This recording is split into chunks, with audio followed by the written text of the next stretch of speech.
Storyboard legenda terbentuknya Pulau Nias di zaman purba. Laut membentang tanpa daratan, ombak bergulung, dan langit bertemu samudera. Laut biru luas, ombak tinggi, langit sore berwarna emas tanpa daratan sama sekali. Kamera bergerak perlahan dari langit ke permukaan laut.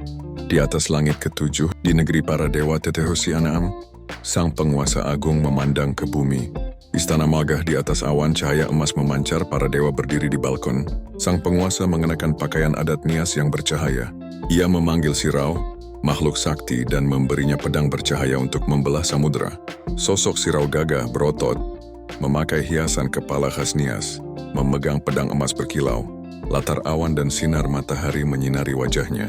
Dengan satu tebasan, laut bergetar, air terbelah, dan dari kedalaman muncul daratan baru. Pedang bercahaya menebas ombak. Air terbelah seperti dinding raksasa, daratan mulai naik dari bawah laut penuh cahaya. Daratan itu memanjang, dipenuhi hutan hijau dan sungai jernih. Inilah awal mula Pulau Nias.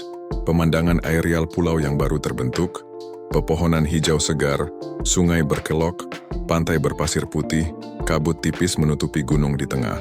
Dari langit Sirau menurunkan tangga emas tempat leluhur pertama orang Nias turun. Tangga emas raksasa dari awan menuju pulau, cahaya lembut, sosok manusia berpakaian adat Nias turun sambil membawa tombak dan peralatan hidup. Sejak saat itu Pulau Nias menjadi tanah warisan leluhur Tano Niha, tanah manusia.